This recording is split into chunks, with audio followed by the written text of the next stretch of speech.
ටොයොටා විසින් එළි දක්වපු අලුත් ඩබල් කැබ් මාදිලිය ගැන ඔබ දැනගන්න ඕනේ සියලුම විස්තර මේ වීඩියෝවේ අන්තර්ගත වෙනවා. දැම්ම කැබ්බයක් ගන්නවද? තිබෙන එක විකුණනවද? තව බලා ඉඳලා මේ අලුත්ම ඩබල් කැබ් එක ගන්නවද කියලා තීරණය කරන්න මේ වීඩියෝව ඔබට හොඳ අවබෝධයක් ලබා දෙනවා. අලුතෙන් එන ඩබල් කැබ් එක 9th generation Toyota Travo double cab එකයි. මේ සමහර විශේෂාංග වෙනස් වෙන අතර තවත් සමහර විශේෂාංග වෙනස් නොවී පවතිනවා. මේ සියලුම වෙනස් වෙන සහ වෙනස් නොවන විශේෂාංග ගැන හොඳ අවබෝධයක් ගන්න මේ වීඩියෝ අවසානයේ තෙක් නරඹන්න. දැනටමත් මේ channel එකට subscribe කරලා නැත්නම් subscribe කරන්න. මුලින්ම වෙනස් වෙන ඉදිරිපස පෙනුම.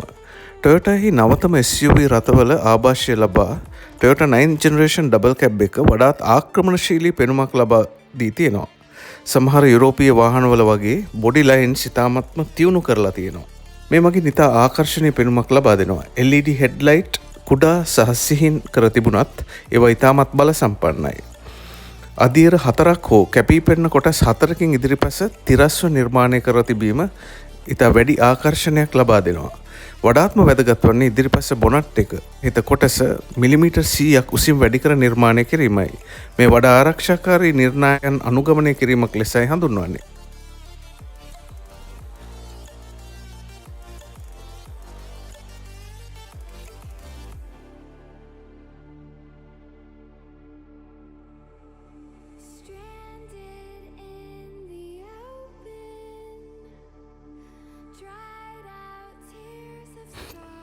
වෙනස් වෙන rear deck side step.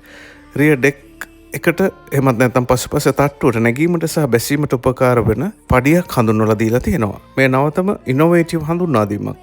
මේ පාවිච්චි කරන්නන්ගේ පහසුවට ඉතාමත්ම හොඳ ප්‍රවේශයක්. ඊළඟට වෙනස් වෙන පසුපස පෙනුම. නව නිර්මාණාත්මක පසුපස විදුලි පහන් පද්ධතිය ඩබල් කැබ් රථයට ඉතා හොඳ පෙනුමක් ලබා දෙනවා. 9th generation වාහන හඳුන්වන්නේ Travo යන නාමයෙන්. මෙම ලාංඡනයද දක්නට ලැබෙන්නේ මෙහි පිටුපසිනුයි.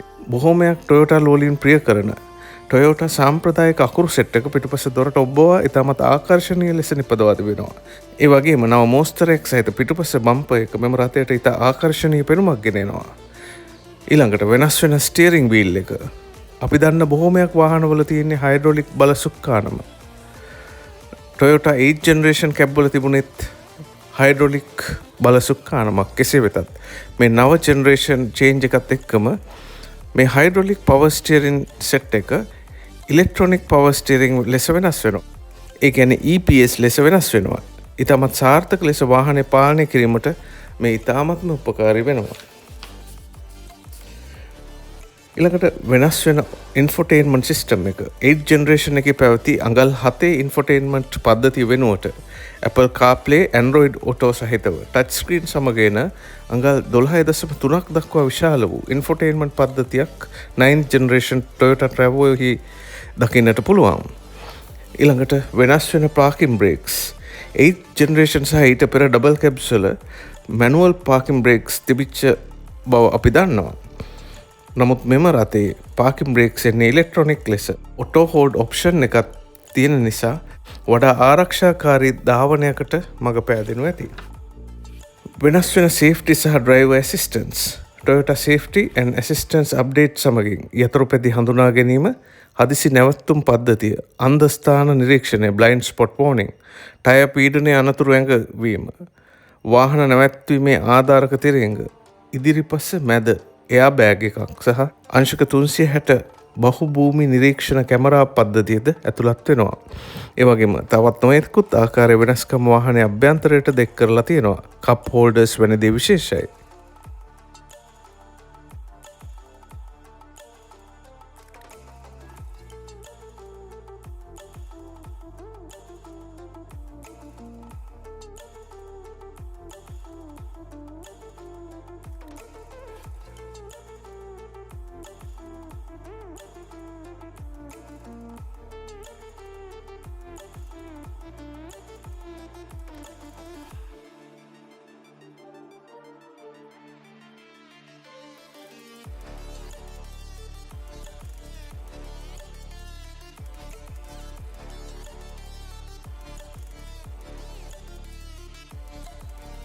එවකීම අපි දැනගත යුතුයි වෙනස් නොවන දේවල් මොනවද කියලා. Toyota GD6 එන්ජින් එක 8 ජෙනරේෂන් එකේ සිට 9 ජෙනරේෂන් එකට මාරු වුණාට එහි වෙනසක් සිදු වෙන්නේ නැහැ. බොහෝ විට ජෙනරේෂන් චේන්ජ් එකකදී එන්ජින් එක අප්ග්‍රේඩ් වුවද මේ 9 ජෙනරේෂන් චේන්ජ් එකත් එක්ක Toyota ඩබල් කැබ් එකේ එන්ජින් එක නම් වෙනස් වෙන්නේ නැහැ.